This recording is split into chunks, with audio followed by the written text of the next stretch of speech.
다음은 그룹박스 컨트롤과 패널 컨트롤에 대해서 알아보도록 하겠습니다. 앞부분에서 폼 클래스를 얘기를 할 때 폼 클래스는 컨테이너라고 얘기를 했습니다. 즉, 폼 클래스 내에 다수의 컨트롤들을 모아놔 정렬을 한 거죠. 마찬가지로 그룹박스와 패널 컨트롤도 이 안에 서로 관련이 있는 컨트롤들을 정렬해서 모아놓은 컨테이너 역할을 하고 있습니다. 따라서 그룹박스 또는 패널을 이동을 하게 되면 이 안에 들어가 있는 모든 컨트롤들은 함께 이동을 합니다. 자, 우선 예제 코드를 실습을 통해서 먼저 확인해보고 내용을 살펴보도록 하겠습니다. 우리가 실습하고자 하는 내용은 다음과 같습니다. 자, 뒷부분에 있는 이 내용이에요. 여기 보이는 바와 같이 첫 번째는 그룹박스를 만들어 보고 이 안에 두 개의 버튼을 만들어 놓도록 하겠습니다. 그 아래는 패널을 만들어 보도록 할 거예요. 물론 이 패널 안에 두 개의 버튼이 놓여지게 됩니다. 즉, 각각의 버튼, 이것을 그룹핑한 위쪽 그룹박스 컨트롤, 두 개의 버튼을 모아놓은 또 다른 컨테이너인 패널 컨트롤입니다. 그리고 이 안에 레이블을 하나 만들어 놨어요. 여기서 하이를 누르게 되면은 여기에 하이 프레스드 문자가 화면에 나타나게 될 겁니다. 마찬가지로 이 안에 있는 far left 이것을 클릭을 하게 되면 이 안에 레이블에 해당되는 버튼이 눌렸다는 것을 메시지로 나타나게 하는 것, 이것을 함께 만들어 보도록 하겠습니다. 우선 폼 객체 속에 프로퍼티를 변경을 해서 여기에 제목줄을 바꿔보도록 하겠습니다. 자, 폼 객체를 선택을 했죠. 그 다음에 프로퍼티 텍스트입니다. 자, 여기에 그룹박스 그리고 패널이라고 입력을 했습니다. 그러면 여기에 제목줄이 바뀐 것을 볼 수 있어요. 이제는 폼 객체 속에 그룹박스 컨트롤과 패널 컨트롤들을 만들어 보도록 하겠습니다. 그룹박스 컨트롤 여기 있네요. 이거를 선택을 해서 이 위치에 놓이도록 하겠습니다. 자, 크기도 조정을 하고 위치도 이동을 했습니다. 자, 여기서 이 그룹박스 객체를 참조할 수 있는 참조 변수 이름, 이것도 의미 있는 이름으로 바꿔보도록 하겠습니다. 현재 그룹박스를 참조할 수 있는 참조 변수 이름, 이거를 메인 그룹박스로 하겠습니다. 자, 이렇게 보면은 현재 이 참조 변수의 클래스 타입, 그룹박스 클래스로부터 만들어진 참조 변수예요. 자, 여기 보이시죠? 그리고 이 객체도 그룹박스 클래스를 이용해서 만들어진 컨트롤 객체입니다. 이 클래스는 시스템 윈도우즈 폼 이 네임스페이스에 포함되어 있는 것을 여기서 알 수가 있게 됩니다. 자, 이제는 이 그룹박스 내에 두 개의 버튼을 만들어 보도록 하겠습니다. 버튼 하나, 그 다음에 버튼 두 번째. 자, 이렇게 해서 위치시킵니다. 이 버튼도 마찬가지예요. 첫 번째 버튼 컨트롤 객체입니다. 이 객체를 참조할 수 있는 참조 변수 이름, 자, 여기에 하이 버튼이라는 의미 있는 참조 변수 이름으로 설정을 했어요. 물론 이 참조 변수와 이 버튼 컨트롤 객체, 이것은 버튼 클래스로부터 만들어진 것을 여기서 알 수 있습니다. 버튼 클래스 시스템 윈도우즈 폼 네임스페이스에 있는 클래스입니다. 자, 이제는 여기 버튼의 이름, 현재 버튼 1으로 디폴트로 되어 있죠. 바꿔보도록 하겠습니다. 여기에 텍스트로 가서 텍스트 여기 있죠. 이 프로퍼티의 값을 하이라고 바꾸겠습니다. 자, 그러면 하이로 바꾼 것을 볼 수 있어요. 마찬가지 두 번째 버튼도 마찬가지입니다. 참조 변수 이름 by 버튼이라고 의미 있게 이름을 붙였어요. 이제는 이 참조 변수를 통해서 이 두 번째 버튼 컨트롤 객체를 참조할 수 있게 되는 겁니다. 자, 이름도 바꿔보겠습니다. 여기에 버튼 2라고 되어 있는데 by로 바꿔볼 거예요. 자, 그 다음에 그룹박스 이거에 대한 또 참조 변수 이름 설정이 되어 있지만 제목도 바꿔보도록 하겠습니다. 현재 디폴트로 그룹박스 1으로 되어 있는데 이것을 바꿔보도록 할 거예요. 반드시 해당 객체를 선택해야지만 선택된 객체에 대한 프로퍼티가 나열되고 있어요. 자, 여기에 보면은 메인 박스 이렇게 설정을 했습니다. 자, 바꾼 게 보이죠? 자, 여기에 그룹박스 컨트롤 선택을 해서 이동을 해볼까요? 자, 이동을 하게 되면은 이 그룹박스 내에 있는 두 개의 버튼도 함께 움직입니다. 따라서 그룹박스는 이 안에 포함되어 있는 컨트롤 객체를 수용하고 있는 컨테이너 역할을 하게 됩니다. 자, 패널로 가보겠습니다.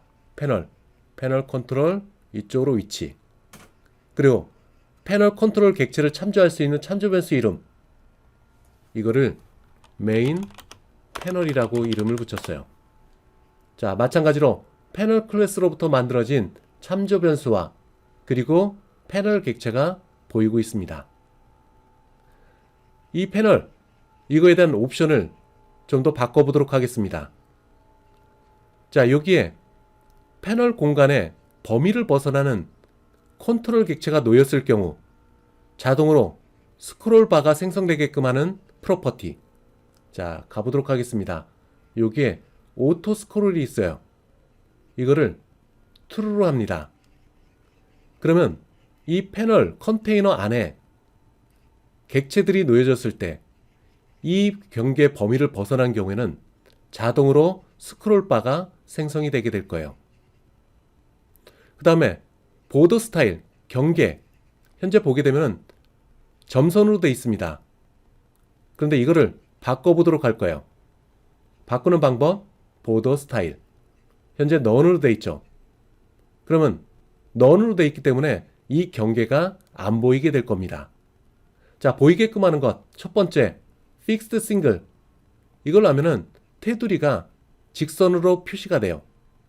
그리고 이거를 선택을 한 다음 fixed 3D 이걸로 바꾸면은 보시는 바와 같이 입체적으로 보이게끔 하는 프로퍼티입니다. 자, 이 두 개를 설정을 했습니다. 하나는 오토 스크롤이 되게끔 true로 설정, 그 다음에 보더 스타일을 fixed 3D로 값을 설정을 했습니다. 이제 패널에 대한 참조 변수 이름도 여기에 설정이 되어 있는 것을 확인할 수가 있어요. 자, 이 상태에서 여기에 버튼 두 개를 위치시킵니다. 첫 번째 버튼, 그리고 두 번째 버튼. 두 번째 버튼은 경계를 벗어나게끔 이쪽 위치에 놓이도록 할 거예요. 자, 이 경계를 벗어나는 순간에 여기에 스크롤 바가 생기는 걸 볼 수 있습니다. 이것은 요 패널 프로퍼티에 오토 스크롤 이거를 true로 했기 때문에 나타나는 거예요. 자, 여기서 버튼 1 이거에 대해서도 또 바꿔보도록 하겠습니다. 이번에는 far left 이름으로 바꾸겠습니다. 자, far left. 물론 이 버튼에 대한 이름도 바꿔볼 거예요. 자, 여기에 버튼의 참조 변수 이름 left 버튼으로 설정을 했습니다. 그 다음에 요게 두 번째, 이 버튼 객체를 참조할 수 있는 참조 변수 이름 right 버튼으로 참조 변수 이름을 바꿨어요. 그리고 버튼의 텍스트도 바꾸겠습니다. 텍스트는 여기 있는 것처럼 far right. 자, 이렇게 바뀌면 여기 보시는 바와 같이 바뀐 것을 볼 수가 있게 됩니다. 자, 이와 같이 끝나고 한번 실행을 한번 해볼까요? Ctrl F5. 자, 여러분들이 구성한 레이아웃으로 구성한 GUI가 다음과 같이 보이게 됩니다. 아직 이벤트는 설정하지 않은 상태예요. 자, 그 다음에 이제는 여기에 텍스트를 하나 놓도록 하겠습니다. 텍스트가 화면에 보이게끔 한 것. 레이블을 놓도록 하겠습니다. 레이블 여기에 위치시켰어요. 자, 레이블이 굉장히 작게 보이죠? 크기를 조정하고 싶습니다. 현재를 보게 되면은 사이즈가 텍스트 크기에 맞게 자동으로 변경되게끔 설정이 되어 있습니다. 자, 여기 레이블 객체 한번 보도록 하겠습니다. 레이블에 대한 참조 이름도 바꿔보도록 할까요? 참조 변수 이름 메시지 레이블로 이 레이블 객체를 참조할 수 있는 참조 변수 이름을 바꿨습니다. 그리고 이 레이블 속에 현재 텍스트가 레이블 1으로 되어 있죠. 이거를 지워서 없애도록 하겠습니다. 자, 지웠습니다. 그 다음에 현재 이 텍스트는 기록된 문자열에 따라서 이 레이블 크기가 자동으로 변경되게끔 했어요. 자, 여기 보면은 오토 사이즈가 있어요. true로 설정되어 있습니다. 따라서 여기에 기록되는 문자열의 크기에 따라서 이 레이블 크기가 자동으로 변경되게끔 해놓은 것. true입니다. 이거를 false로 바꿀 거예요. false로 바꾸면은 레이블 크기를 조정할 수 있는 상태가 됩니다. 자, 이거를 요만큼 크기로 변경을 했습니다. 현재 한 것은 이 레이블 객체에 있는 프로퍼티 오토 사이즈 이거를 false로 바꿨어요. 그 다음에 보더 스타일 조금 전에 패널 할 때 얘기를 했죠. 이것도 바꿔보도록 하겠습니다. fixed 3D로 바꿨어요. 그럼 여기 보이는 것 같이 입체적으로 보이는 것을 확인할 수 있습니다. 자, 이걸 크기를 좀 더 변경을 했습니다. 자, 그 다음에 해야 될 것. 이제는 이 안에 텍스트가 어떻게 정렬되는지 이걸 설정하는 부분이 있어요. 텍스트 얼라인입니다. 자, 텍스트 얼라인 여기 있죠.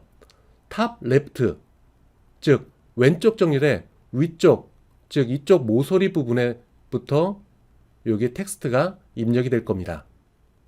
근데 보기 좋게 하기 위해서 바꿀 거예요. 가운데로 정렬하도록 하겠습니다.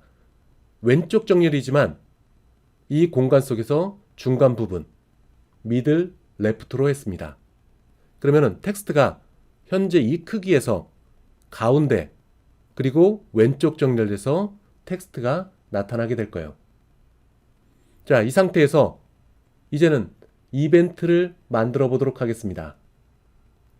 이벤트는 해당 버튼을 눌렀을 때 그 버튼이 클릭되었다는 것을 여기에 메시지로 보내게 될 거예요. 각각의 버튼으로 가겠습니다. 자, 하이 버튼. 자, 이거에 대한 이벤트. 클릭되었을 때의 이벤트입니다. 자, 선택 더블 클릭하면은 요 이벤트 핸들러 메소드에 들어가게 됩니다. 여기서 하이 버튼이 눌려졌다 라는 문자열을 입력을 하게 될 겁니다. 자, 이 문자열을 어디다 할당할 것이냐? 레이블 즉 여기에 있는 텍스트 현재 텍스트는 아무것도 없죠. 이 레이블 객체에 대해서 텍스트를 입력하는 것. 이 레이블 객체에 접근하기 위한 이름은 뭐라겠죠? 여기는 메시지 레이블이었습니다. 얘를 통해서 이 레이블 객체에 접근하는 거죠. 자, 레이블 그리고 여기에 텍스트 입력을 하게 될 겁니다. 자, 실행을 해볼까요? 컨트롤 F5. 자, 여기서 하이 버튼을 누릅니다. 그럼 여기에 하이 버튼이 눌려졌다는 이벤트 핸들러에 의해서 호출되는 내용들이 들어가 있습니다. 나머지 것들도 마찬가지예요. 자, 바이 버튼. 자, 바이 버튼에 대해서 이벤트 클릭. 자, 여기로 들어와서 마찬가지로 이거를 복사해서 집어넣습니다. 바이. 그 다음에 다른 부분들도 far left 이벤트 여기 클릭 있네요. 클릭 여기에 들어가서 마찬가지 여기에 far left 클릭이 되었다. 자, 그리고 far right 클릭. 이것도 마찬가지입니다. 여기서 right. 자, 이 상태에서 실행을 한번 해보도록 하겠습니다. 자, high pressed, by pressed, left pressed, 그리고 far right pressed. 자, 이렇게 이벤트를 처리하는 이벤트 핸들러 메소드를 다음과 같이 정의를 했어요. 자, 비교적 간단한 코드지만 이 상태에서 여러분들은 반드시 소스 코드를 확인해야 됩니다. 자, 메인 메소드부터 시작합니다. 여기 form1이라는 클래스로부터 객체를 만들고 그 객체를 응용 프로그램과 연결해서 무한 루프를 수행하게끔 하는 부분입니다. form1 한번 볼까요? form1 어디 있다고 했죠? 요 객체입니다. 여러분들 눈에 보이는 이 객체요. 이 객체한 소스 코드를 한번 보도록 하겠습니다. 여기는 form1.cs 선택을 한 다음에 마우스의 오른쪽 버튼, 그리고 뷰 코드. 여기 들어가 보면은 form1이라는 클래스가 선언되어 있네요. form1이라는 클래스는 form 클래스로부터 상속받은 파생 클래스입니다. 이 안에 생성자가 있고 그 아랫부분에 조금 전에 만들어 놓은 이벤트 핸들러 메소드들이 여기 쭉 나열되어 있습니다. form1이라는 클래스로부터 객체가 만들어질 때 자동으로 호출되는 생성자, 그리고 이 안에 이니셜라이저 컴포넌트 메소드를 호출하고 있습니다. 이 메소드는 여기에 있는 designer.cs 요 코드에 포함되어 있어요. form1 클래스의 또 다른 조각입니다. 이 안에 조금 전에 만들어 놓은 여기에 버튼, 그리고 텍스트, 레이블, 그리고 그룹박스, 패널, 이런 등등에 대한 참조 변수가 이 아랫부분에 나와 있습니다. 이 참조 변수, 이것들은 각각의 컨트롤에 지정되어 있는 네임의 같은 이름이에요. 여기 있는 것, 그리고 버튼, 여기 있는 것, 그리고 레이블, 여기 있는 것. 이 참조 변수 이름과 동일한 것을 비주얼 스튜디오가 자동으로 만들어져서 이 form 클래스 내에 인스턴스 변수 형태로 이렇게 포함시켜 놨습니다. 비주얼 스튜디오가 자동으로 만들어 놓은 것들이에요. 다시 이니셜라이저 컴포넌트로 가보겠습니다. 자, 여기 있죠. 그 이전에 여기 form 클래스 내에 디스포스라는 메소드가 여기 선언되어 있습니다. 디스포스 메소드는 객체가 메모리에서 사라질 때 자동으로 호출되는 메소드예요. 즉, 객체가 메모리에서 사라지면서 그 안에 지저분한 것들, 이런 것들을 자동으로 소멸시켜주는 역할을 이 디스포스 메소드에서 하게 됩니다. 자, 이니셜라이저 컴포넌트로 갑니다. 첫 부분에 그룹박스, 버튼, 그리고 패널, 그리고 레이블, 이들 객체들을 만들어서 아랫부분에 인스턴스 변수 형태로 되어 있는 이 참조 변수에 각각 할당하게 됩니다. 할당하면서 그룹박스, 버튼, 그리고 패널, 레이블, 이 객체 속의 프로퍼티들은 디폴트 값을 갖고 초기화가 끝나요. 그 끝난 것을 이 참조 변수가 참조하게 되는 겁니다. 다시 한번, 여기 있는 객체들은 디폴트 값을 갖고 객체를 만들고 만들어진 객체를 여기 선언되어 있는 이 참조 변수를 통해서 참조하게 됩니다. 그 다음에 이 밑으로 가볼까요? 그룹박스가 나옵니다. 여기에 만들어 놓은 디폴트 값을 갖고 만들어 놓은 이 그룹박스 컨트롤 객체, 이것을 사용자가 변경한 거에 따라서 다시 재할당이 됩니다. 여기 있는 거 굵은 글씨로 되어 있는 것들입니다. 여기 디자인 창에서 여기 버튼에 해당되는 부분 볼까요? 이 굵은 글씨로 해당되는 부분, 이것이 이 디자인 창에서 사용자가 변경한 값들이에요. 그 값들을 반영하는 부분이 여기에 나옵니다. 이 컴포넌트, 이니셜라이저 컴포넌트라는 메소드 내에 나오게 되는 거죠. 그룹박스 한번 볼까요? 여기에 추가를 하는, 컨트롤을 추가를 하는 메소드가 나옵니다. 그룹박스 컨트롤 내에는 바이 버튼, 하이 버튼이 추가돼서 들어가는 거죠. 즉, 그룹박스는 이 두 개의 버튼을 포함하고 있는 컨테이너 역할을 하고 있습니다. 따라서 그룹박스 내에서 두 개의 컨트롤을 포함을 시켰어요. add라는 메소드를 통해서. 그리고 그룹박스 컨트롤 객체에 대한 사용자가 변경한 값들, 위치, 이름, 사이즈, 탭 이런 등등의 것들을 여기에 집어넣습니다. 그 다음에 하이 버튼, 이에 대한 사용자가 변경한 프로퍼티 값들 여기에 나열되어 있어요. 그 중에 여기에 델리게이트 객체를 추가하는 부분이 있습니다. 즉, 버튼이라는 컨트롤 객체에서 이벤트, 클릭이 발생했을 때 이 이벤트에 연결하는 하이 버튼 클릭, 이벤트 핸들러 메소드죠. 즉, 여기에 있는 요 이벤트 핸들러 메소드를 연결하는 부분이 여기 나옵니다. 델리게이트 객체를 만들어서 이벤트와 메소드를 서로 연결해주고 있어요. 바이 버튼도 마찬가지입니다. 사용자가 변경한 프로퍼티 값, 그리고 델리게이트 객체. 그 다음에 패널이 나옵니다. 패널 속에서도 두 개의 버튼을 추가를 했어요. 라이트, 레프트 버튼. 이거를 패널 내에 포함을 시켰습니다. 그 다음에 레프트, 라이트 버튼. 그리고 이 제일 뒤에 있는 부분은 폼 객체에 대한 사용자가 변경한 프로퍼티 값들이 쭉 나열되고 있습니다.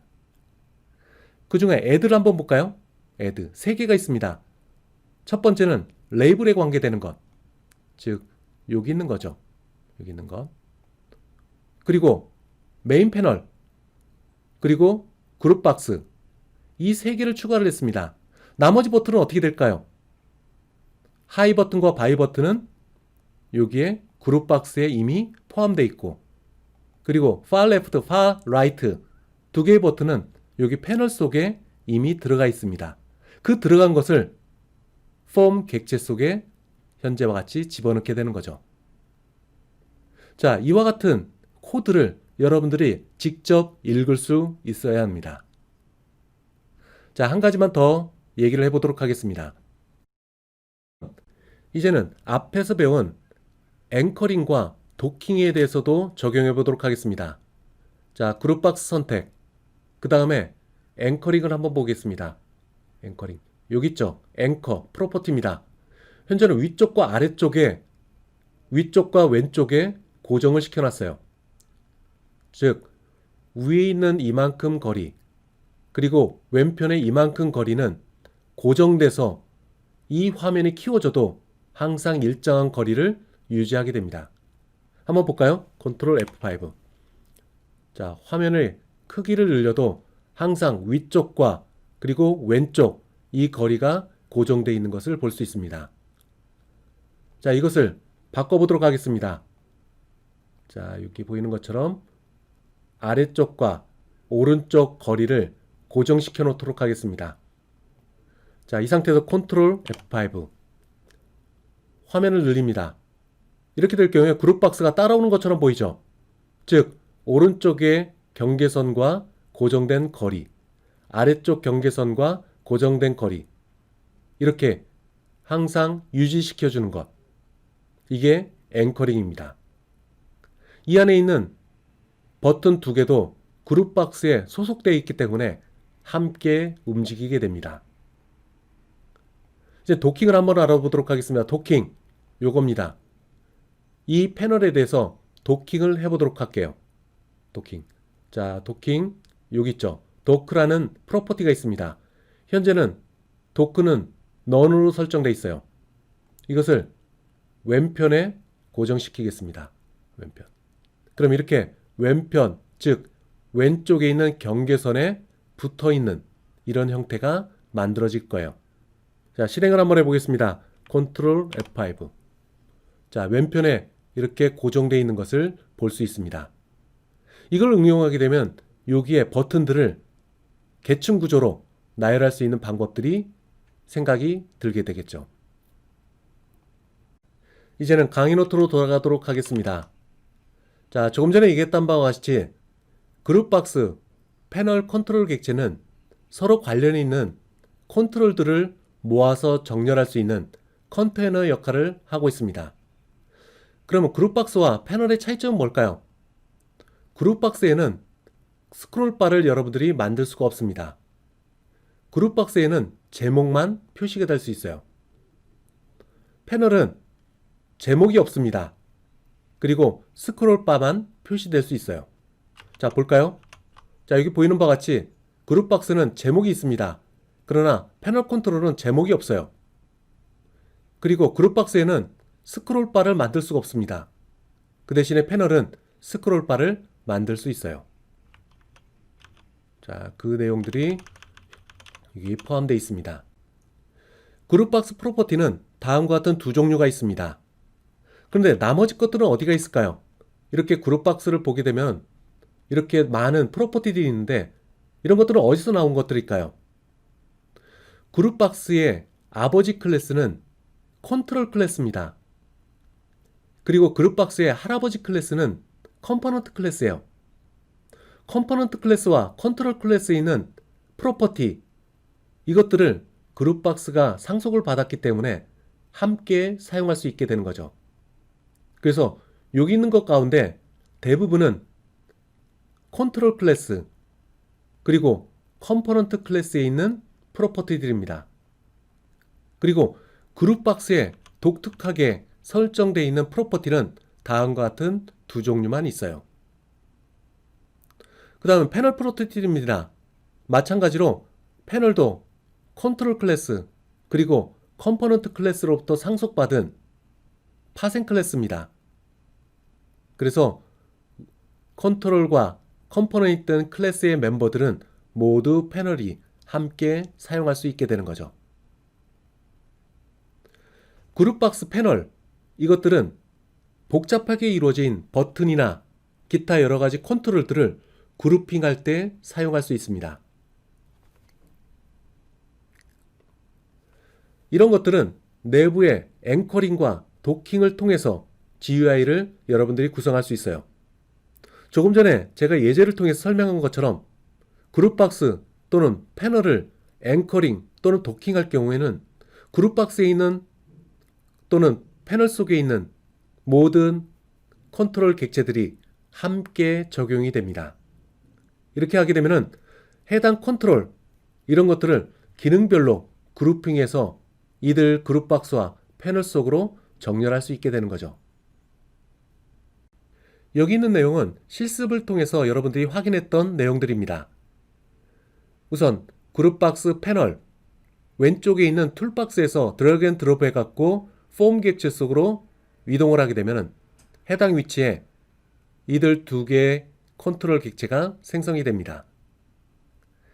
그리고 스크롤바를 사용할 경우에는 패널의 오토 스크롤 프로퍼티를 true로 설정하면 스크롤바가 나타나게 돼요. 자, 이들에 대한 내용들이 여기 그림으로 표현되고 있습니다. 여기 있는 예제, 여러분들이 직접 한번 연습을 해보도록 하세요.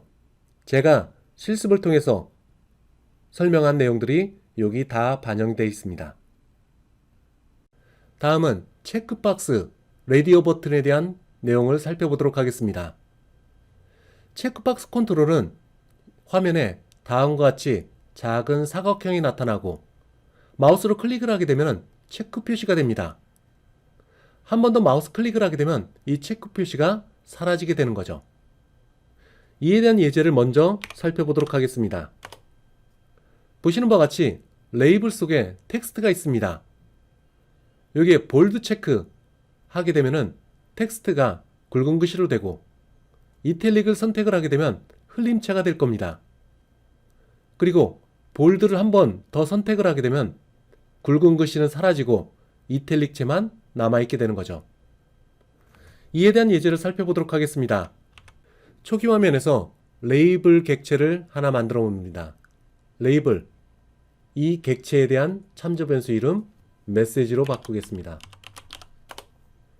그리고 이 레이블 속에 나타나는 텍스트, 이것도 바꿔볼 거예요. 자, Welcome to my world로 바꿨습니다. 자, 그 다음에 폰트도 한번 바꿔볼까요? 폰트. 자, 여기 있죠. 여기에 폰트를 현재 9폰트에서 12폰트로 바꾸겠습니다. 그럼 좀 크기가 커지죠. 그 다음에 체크박스 컨트롤을 요 안에 위치시킵니다. 이 체크박스에 대한 참조 변수 이름 클릭 볼드라고 하겠습니다. 그리고 이 안에 있는 텍스트 이것도 바꿔볼 거예요. 텍스트를 볼드로 바꿨습니다. 그 다음에 두 번째 체크박스를 여기에 설정을 했습니다. 마찬가지예요. 여기에 텍스트는 이탈릭 그리고 이 텍스트 박스 객체에 대한 참조 변수는 체크 이탈릭. 자, 다음과 같이 바꿨습니다. 자, 여기에 이벤트를 만들어 볼 거예요. 이벤트. 체크박스에 대한 이벤트. 여기에 체크가 되어 있고 또 한 번 체크를 하게 되면 체크가 해제될 겁니다. 이벤트로 한번 가보게 되면 여기 이벤트에 디폴트로 체크드 체인지가 나옵니다. 이 말의 뜻은 체크가 되어 있는 것이 또는 없었던 것이 변화가 일어났다라. 즉 변화가 일어나는 것, 체크 상태에 어떤 변화가 일어났다. 이것을 체크드 체인지라고는 이벤트입니다. 이벤트 핸들러 메소드로 가볼까요? 자, 여기 이쪽으로 들어왔습니다. 우선 그 전에 소스 코드를 한번 볼까요? 이 레이블, 이 소스 코드로 가보도록 하겠습니다. 자, designer.cs 여기서 이걸 펼쳐놓게요. 자, 여기서 볼까요? 요거는 레이블 컨트롤 객체에 대한 사용자가 변경한 프로퍼티 값들이 여기 나열되고 있습니다. 그 전에 우선 이 부분 한번 볼까요? 여기 레이블을 만듭니다. 레이블 객체예요. 객체가 만들어진 다음에는 레이블에 관계되는 프로퍼티들이 디폴트 값을 갖고 초기화가 끝난 상태입니다. 이 객체를 메시지라는 참조 변수를 통해서 이 객체를 참조하고 있는 거죠. 이 메시지 하나 가볼까요? new 만들어라. 객체를 만들어라는 뜻입니다. 클래스 타입은 폰트 클래스 타입으로 객체를 만드는 부분이에요. 여기서 조금 전에 변경한 것처럼 9폰트에서 12폰트에 대한 내용이 여기 들어가 있습니다. 앞부분은 폰트의 이름이에요. 굴림체라고 써 있네요. 그 다음에 뒤에 뭐 레귤라, 볼든지 아니면 이탈릭체인지 이런 걸 설정하는 부분, 그리고 요 폰트를 작성하는 부분, 위치 등등의 것들이 여기 쭉 인수로서 나타나고 있습니다.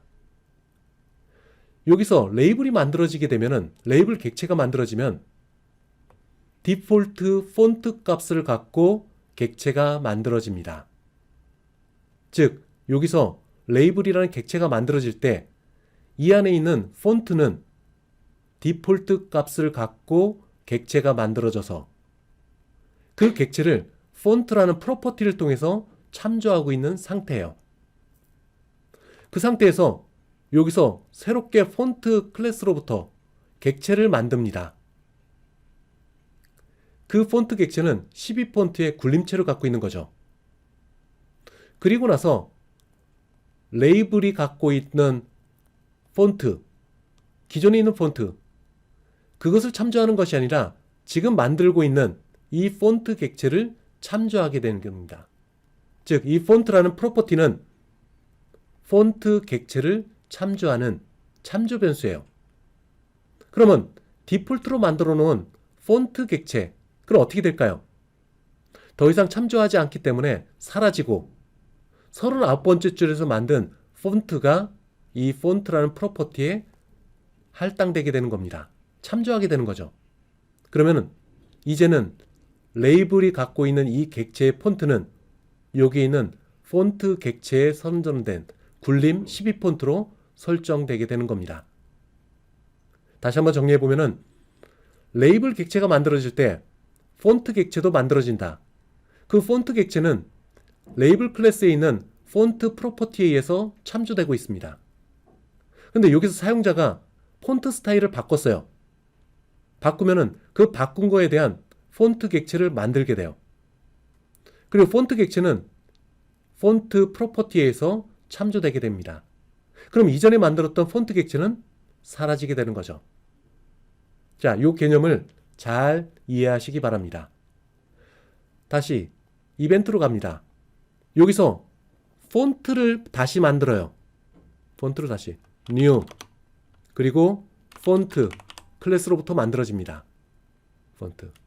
자, 폰트 클래스를 만드는데 우선 기존에 있는 폰트를 그대로 읽어옵니다. 기존에 있는 폰트. 자, 레이블 속에 있는 폰트 스타일을 읽어오는 거예요. 레이블 뭐였죠? 레이블 객체를 참조할 수 있는 참조 변수 이름은 메시지. 그리고 이 메시지 속에 있는 폰트 읽어옵니다. 읽어요. 그대로 먼저 폰트 새로운 객체를 만들면서 기존에 있는 폰트 객체에 있는 것을 모두 그대로 읽어와요. 첫 번째 인수는 기존에 있는 폰트 객체를 모두 읽어오는 겁니다. 복사해오는 것. 그 다음에 메시지 그리고 기존에 있는 메시지 폰트에 있는 스타일을 읽어옵니다. 스타일. 자, 읽어와요. 기존에 있는 폰트 스타일, 굴림, 뭐 기타 등등. 굴림 또는 이탈릭 또는 일반 형태.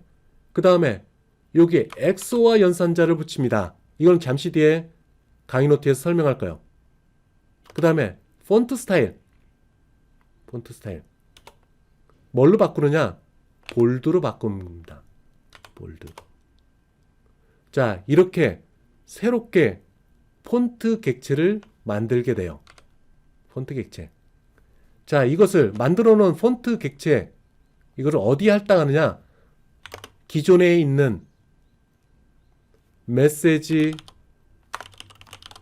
레이블 객체에 있는 폰트, 그 가운데 여기에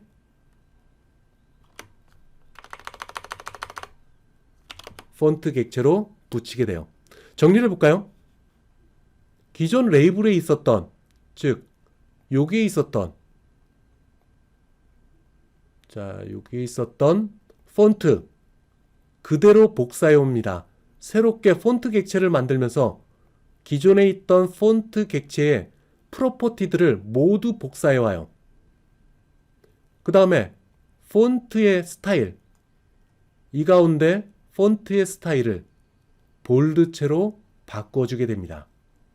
이렇게 새롭게 만들어진 폰트, 이것을 다시 메시지에 있는 폰트와 연결을 해줘요. 참조를 해줍니다. 새롭게 객체를 만들고 이 객체를 참조할 수 있는 프로퍼티, 폰트, 이거를 서로 연결해 주게 됩니다. 자, 그 다음에 또 한번 이탈릭체로 갑니다. 이것도 마찬가지로 이탈릭에서 여기 체크드 체인지드 이걸 선택을 해요. 그럼 마찬가지 방법이에요.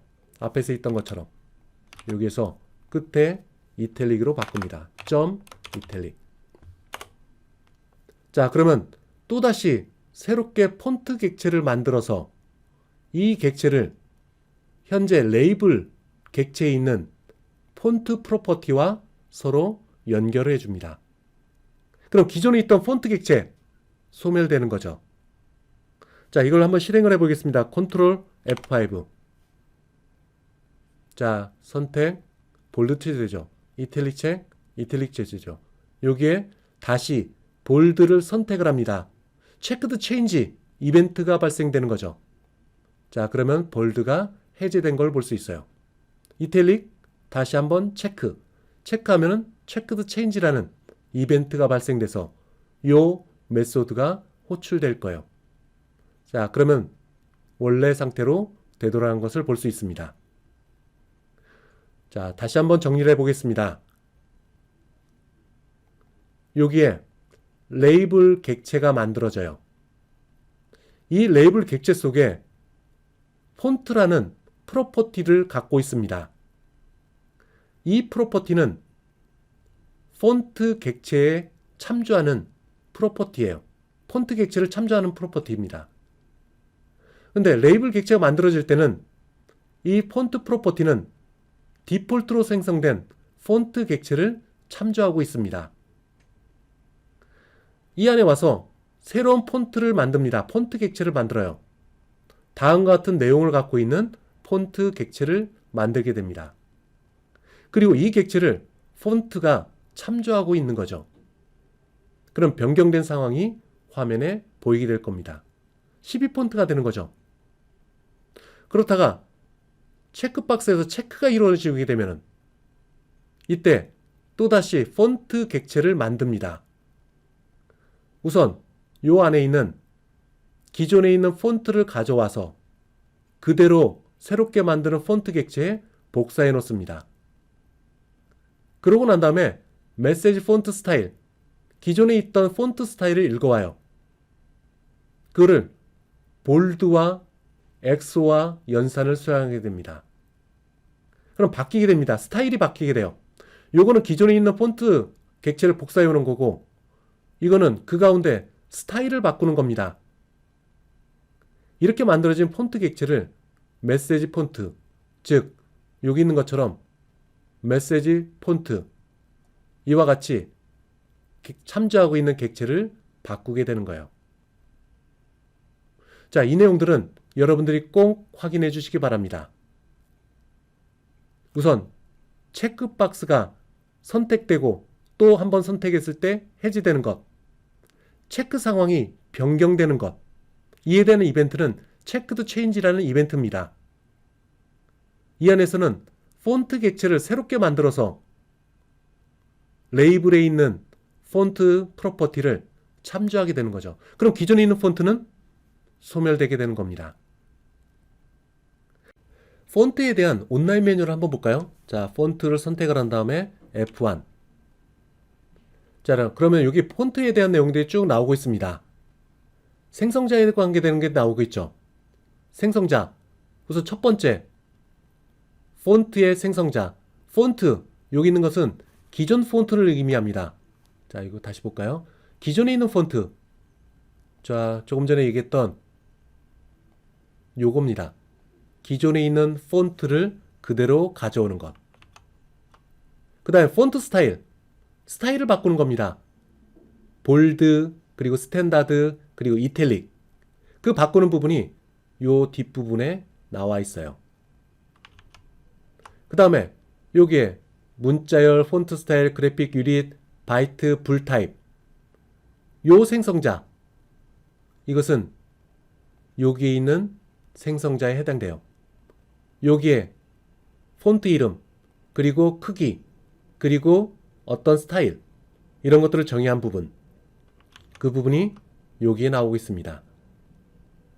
그리고 폰트에 관계되는 것, 프로퍼티, 여기 쭉 나와 있습니다.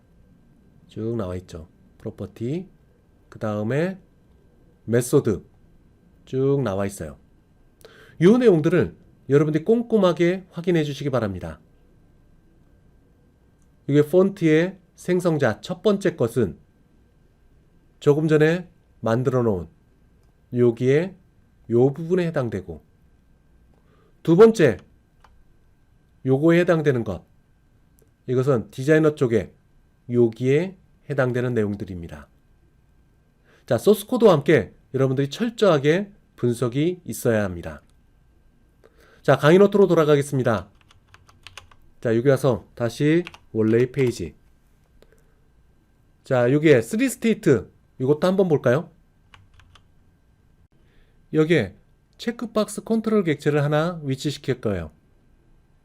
이 체크박스 컨트롤 객체, 프로퍼티들 가운데 여기 3스테이트라는 게 있습니다. 어디 있죠? 여기 있네요. 현재 false로 되어 있습니다. 이거를 true로 바꿔보겠습니다. 앞에 있는 두 개의 체크박스, 이것은 3스테이트가 false로 되어 있어요. 요것만 3스테이트를 true로 바꾸는 겁니다. 실행을 해보겠습니다. Ctrl F5. 자, 여기에 체크, 그 다음에 가운데 사각형이 들어간 체크, 그 다음에 해제. 이와 같이 3개의 상태로 체크를 표시를 할 때 3스테이트를 true로 설정하게 됩니다. 앞에 있는 것은 false로 되어 있기 때문에 체크와 unchecked 2개만 있습니다. 자, 그에 대한 내용이고요. 그 다음에는 이 체크박스에서 체크된 상태, 이것이 레이블 속에 텍스트로 메시지가 보이게끔 하는 것. 자, 여기 레이블을 하나를 추가를 했습니다. 여기서 변경된 것, 여기에 나타나게 될 겁니다. 우선 간단하게 하기 위해서 요거를 기존에 3체크드 다시 false로 디폴트 값으로 되돌렸어요. 자, 여기서 체크될 때마다 그 상태를 여기 메시지로 레이블 속에 텍스트로 집어넣게 될 겁니다. 이 체크박스에 대해서 이벤트, 자, 이쪽으로 갑니다. 체크드 체인지, 자, 더블 클릭. 자, 이쪽으로 왔죠. 해당되는 체크박스가 상태가 변할 때, 즉 체크드 체인지라는 이벤트가 발생했을 때 들어오는 메소드입니다. 호출되는 메소드예요. 이 가운데 첫 번째 배교 변수 샌더가 있습니다. 이거는 참조 변수입니다. 어떤 참조 변수냐? 이 메소드를 호출한 객체를 참조하는 참조 변수예요. 여러분들은 디자이너 창을 통해 갖고 여기에 디자인 창을 통해서 이 객체로부터 이 이벤트가 발생되고 메소드 호출된 것을 알 수 있습니다. 자, 샌더. 자, 샌더. 참조 변수라고 얘기했습니다. 누구를 가리키는 것? 이 메소드를 호출한 요 체크박스 객체입니다. 이 객체를 참조하는 것이 여기 있는 샌더예요. 그러나 이 참조 변수는 오브젝트 클래스로 되어 있다고 얘기했습니다. 오브젝트 클래스, .NET 프레임워크 클래스 라이브러리에서 제일 상위에 있는 클래스입니다. 이걸 실제 사용하기 위해서는 다운캐스팅을 해야 돼요. 즉, 이 샌더가 참조하고 있는 컨트롤 객체는 체크박스 타입으로 되어 있는 겁니다. 따라서 다운캐스팅을 해서 사용해야 돼요. 자, 그러면은 이 안에 괄호에 있는 것, 이제는 체크박스 타입의 참조 변수가 됐습니다. 그리고 여기에 점을 써서 프로퍼티에 접근합니다. 즉, 이 샌더가 가리키는 컨트롤 객체, 체크박스 컨트롤 객체의 상태, 체크 스테이트. 자, 체크 스테이트 어디 있나요? 체크 스테이트. 여기 프로퍼티 있네요. 현재 이 참조 변수가 가리키는 체크박스 컨트롤 객체의 상태를 알아보는 겁니다. 읽어오는 거예요. 자, 이것이 체크박스, 체크 스테이트, 요거의 열거형인 체크드. 자, 이 상태가 맞느냐 물어보는 겁니다. 다시 한번 정리해 보면은 샌더가 참조하고 있는 체크박스 컨트롤 객체의 현재의 체크 상태 읽어와서 그 상태가 체크드냐 물어보는 거예요. 조건식이 들어가야겠죠. if는. 만약에 맞다면은 레이블 1, 조금 전에 만든 레이블 안에 텍스트를 다음과 같이 바뀌게 됩니다. 체크드라고. 자, 만약에 여기에 또 if else if문을 씁니다. 만약에 체크드 상태가 unchecked다. unchecked. 그러면은 여기에 unchecked라고 쓰겠습니다. 레이블의 텍스트에 unchecked라고 작성을 할 거예요. 그 밖에 else. 자, 이렇게 가서 그 밖의 것들. 그러면은 레이블 텍스트에 nothing이라고 쓰겠습니다. 자, 이 상태에서 자, 들어가 보도록 하겠습니다. 실행을 한번 해볼까요? 다시 디자인 창에 가서 살펴봅니다. 요거. 자, 여기에 가운데 다 설정됐나 한번 확인을 했습니다. 그 다음에 실행을 한번 해볼게요. 컨트롤 F5. 자, 선택을 합니다. 체크드. 자, 그 다음에 언체크드. 자, 두 가지 상태가 현재 화면에 보이고 있습니다. 자, 이와 같이 이벤트를 통해서 여기에 있는 상태를 읽어와서 화면에 출력하는 것. 자, 그 내용들이 함께 설명되고 있어요. 다시 한번 여기서 중요한 것. 여기에 샌더의 역할. 이 이벤트 메소드를 호출한 컨트롤 객체를 참조하고 있는 참조 변수입니다. 사용하기 위해서는 실제 이 참조 변수가 가리키는 컨트롤 객체 그 타입과 일치시키기 위해서 다운캐스팅을 하게 됩니다. 그러면 다운캐스팅 이후에 이 객체에 있는 프로퍼티를 호출할 수 있는 거죠. 호출돼서 체크드냐 언체크드냐 판단을 한 다음에 해당되는 내용들을 이 레이블 텍스트에 반영을 시키는 거죠. 자, 샌더에 대한 내용을 함께 설명하고 있습니다. 다시 강의 노트로 가겠습니다. 자, 조금 전에 얘기했던 것처럼 3스테이트라는 것은 상태를 3개로 토글할 수 있는 체크박스를 구성할 수 있게 되는 거죠. 자, 참고로 체크박스는 중복 선택이 가능합니다. 앞에 있는 것처럼 볼드, 이탈릭 함께 선택을 할 수 있어요. 자, 그에 대한 프로퍼티들이 여기 쭉 나오고 있습니다. 그 가운데 체크드 스테이트, 조금 전에 얘기했던 거죠. 현재 컨트롤 객체, 체크된 상태, 이것을 읽어오는 프로퍼티입니다. 자, 그 밖에 프로퍼티 있고 이벤트, 체크드 체인지, 체크 상태가 변경이 일어났다. 그때 발생하는 이벤트입니다. 자, 여기에 조금 전에 예제 똑같은 코드예요. 이것들을 소스 코드와 함께 여러분들이 분석할 수 있도록 해보세요. 자, 조금 전에 설명한 그 결과입니다. 레이블 객체에 있는 텍스트의 폰트 스타일을 변경하기 위해서는 새로운 폰트 객체를 우선 만들고 이 객체를 참조할 수 있는 폰트 프로퍼티, 이것을 새로운 객체에 참조하게끔 설정해야 됩니다. 자, 코드로 한번 가볼까요? 자, 우선 이니셜라이저 컴포넌트, 이 메소드에 있는 걸 보도록 해봅시다. 여기 레이블 객체를 만듭니다. 이때 레이블 객체를 만들면서 폰트 객체도 함께 만들어요. 그 폰트 객체는 레이블 객체 속에 있는 폰트라는 프로퍼티에 의해서 참조되도록 만들어 놓은 상태입니다. 이 상태에서 다음과 같이 폰트 스타일을 변경할 경우 새로운 폰트 객체를 만들어야 돼요. 그리고 이 객체를 현재 레이블 객체, 참조할 수 있는 참조 변수, 그리고 폰트 프로퍼티, 이 프로퍼티가 기존에 갖고 있던 폰트 객체, 기존에 갖고 있던 폰트 객체, 이거를 참조하는 것이 아니라 여기에 새롭게 만든 폰트 객체를 참조하게끔 이렇게 설정을 해줘야 됩니다.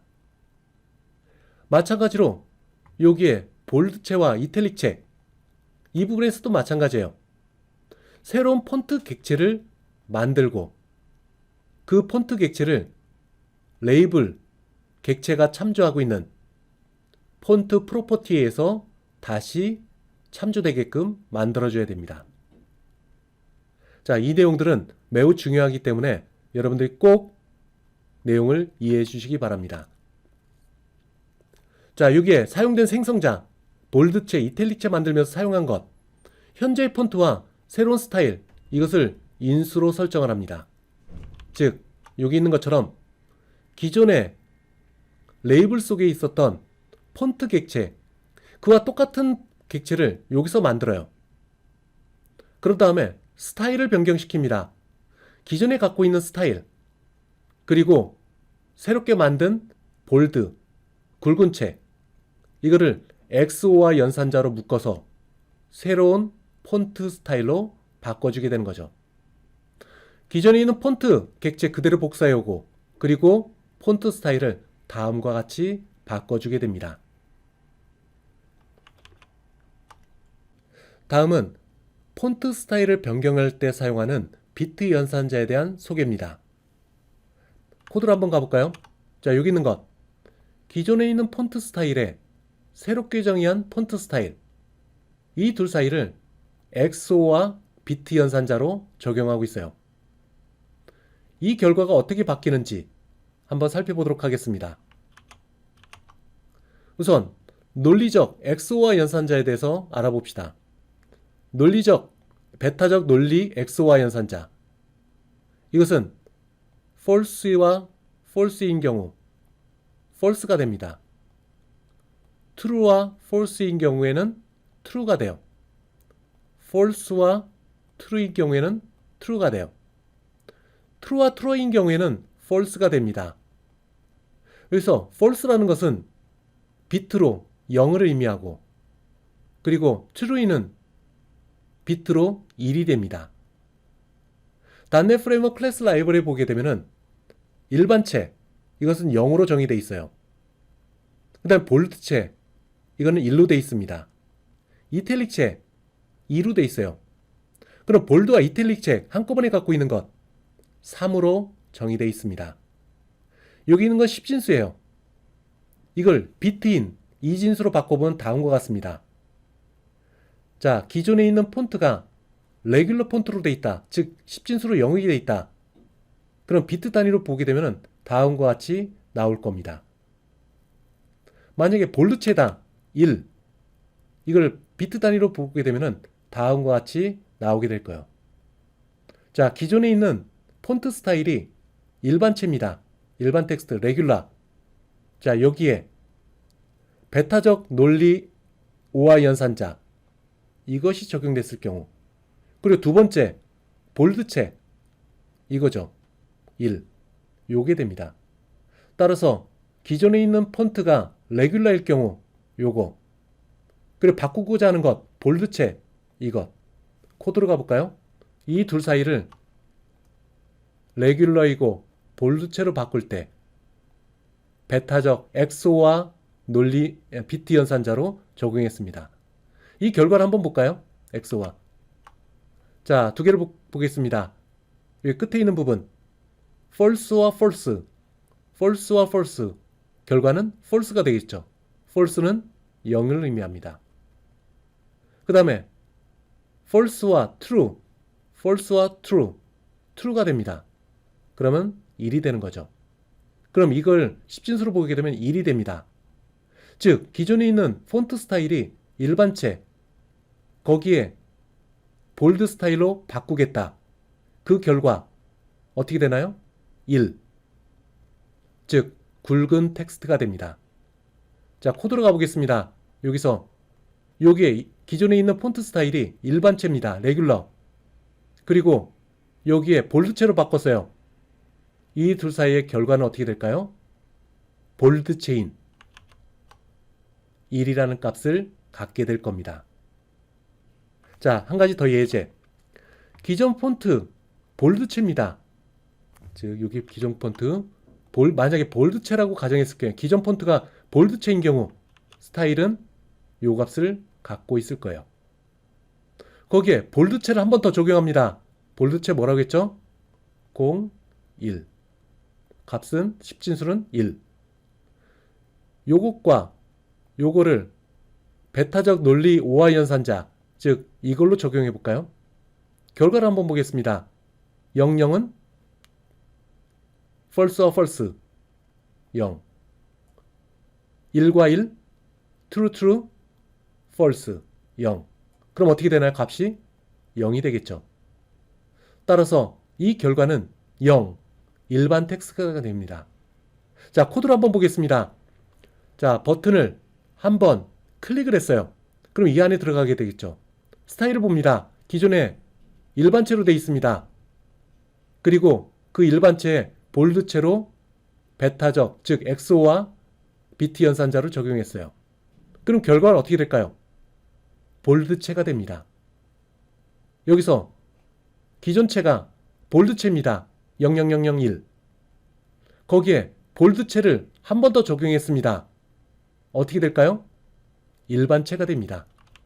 일반체. 일반 레귤러 형태. 이렇게 돼요. 따라서 토글링 체크박스를 한 번 클릭하게 되면 볼드체가 되고 다시 한번 체크를 하게 되면 다시 들어와서 볼드가 적용돼서 일반체가 되게 됩니다. 자, 이와 같은 과정 요 비트 연산자를 통해서 진행이 돼요. 자, 여기서 예를 하나 더 해보도록 하겠습니다. 자, 여기에 예제를 볼드체이면서 이탈릭체, 볼드체이면 3이죠. 3이라고 조금 전에 얘기를 했습니다. 볼드체이면서 이탈릭체 3입니다. 이진수로 표현하면 1, 1이 될 거예요. 기존 폰트 스타일입니다. 여기에 이탈릭체, 즉 2의 값을 갖고 있는 스타일을 적용했습니다. 2, 1, 0이겠죠. 이해된 결과를 한번 볼까요? 자, 기존의 볼드 이탈릭체에서 여기서 이탈릭체 체크 버튼을 한 번 더 클릭을 했습니다. 그럼 결과가 어떻게 될까요? 참이니까 false 거짓 0. 그리고 참 거짓이니까 true 참 1이 됩니다. 결과는 1. 자, 조금 전에 얘기한 걸 한번 볼까요? 볼드체와 이탈릭체 함께 적용한 이것. 여기에 이탈릭체를 한 번 더 클릭을 했습니다. 그럼 어떻게 될까요? 1인 볼드체가 되는 거예요. 자, 이 사이에서 스타일을 바꿀 때 비트 연산자를 사용하게 됩니다. 즉, 체크와 언체크드 그 사이에서 토글링이 이루어지는 과정.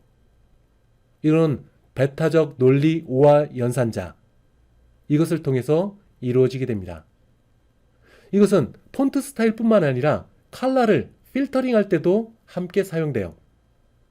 즉, 여러분들이 포토샵을 썼을 때 필터라는 걸 쓰게 됩니다. 이미지가 있었을 때 흑백으로 바꾸거나 아니면 입체적으로 보이는 것. 이때 포토샵에서 특정 필터를 사용해요. 이와 같이 이미지를 처리할 때도 XO와 비트 연산자를 사용하고 있습니다. 자, 여러분들은 기존 스타일이 이탈릭체에 있을 때 볼드체를 선택했을 경우 그때 결과가 어떻게 되는지 이 비트 연산자를 통해서 한번 따라가 볼 수 있도록 해보세요.